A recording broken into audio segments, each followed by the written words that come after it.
Daily Bible reading, Esther chapter 9, verses 1 through 19.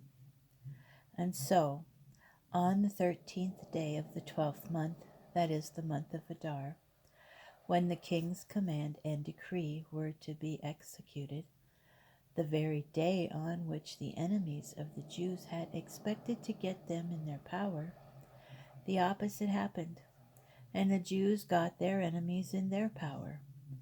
Throughout the provinces of King Ahasuerus, the Jews mustered in their cities to attack those who sought their hurt, and no one could withstand them, for the fear of them had fallen upon all the peoples. Indeed, all the officials of the provinces, the satraps, the governors, and the king's stewards, showed deference to the Jews because the fear of Mordecai had fallen upon them.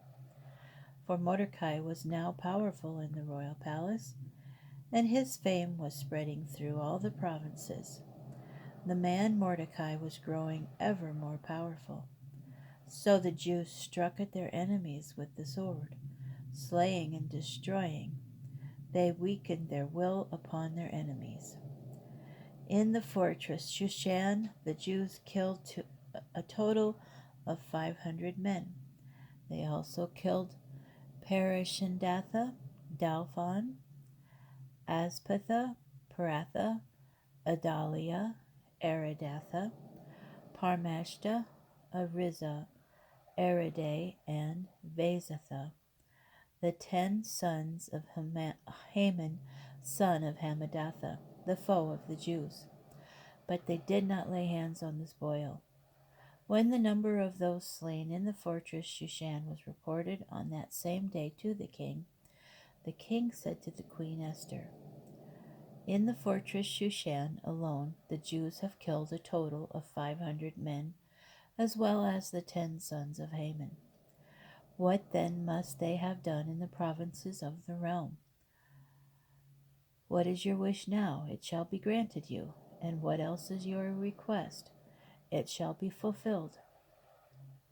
"If it please your majesty," Esther replied, "let the Jews in Shushan be permitted to act tomorrow also as they did today, and let Haman's 10 sons be impaled on the stake."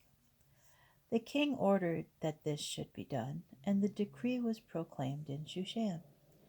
Haman's 10 sons were impaled, and the Jews in Shushan mustered again on the 14th day of Adar, and slew 300 men in Shushan, but they did not lay hands on the spoil. The rest of the Jews, those in the king's provinces, likewise mustered and fought for their lives. They disposed of their enemies, killing 75,000 of their foes, but they did not lay hands on the spoil. That was on the 13th day of the month of Adar, and they rested on the 14th day and made it a day of feasting and merrymaking. But the Jews in Shushan mustered on both the 13th and 14th days, and so rested on the 15th, and made it a day of feasting and merrymaking. That is why village Jews who live in unwalled towns observe the 14th day of the month of Adar, and make it a day of merrymaking and feasting, and as a holiday and an occasion for sending gifts to one another.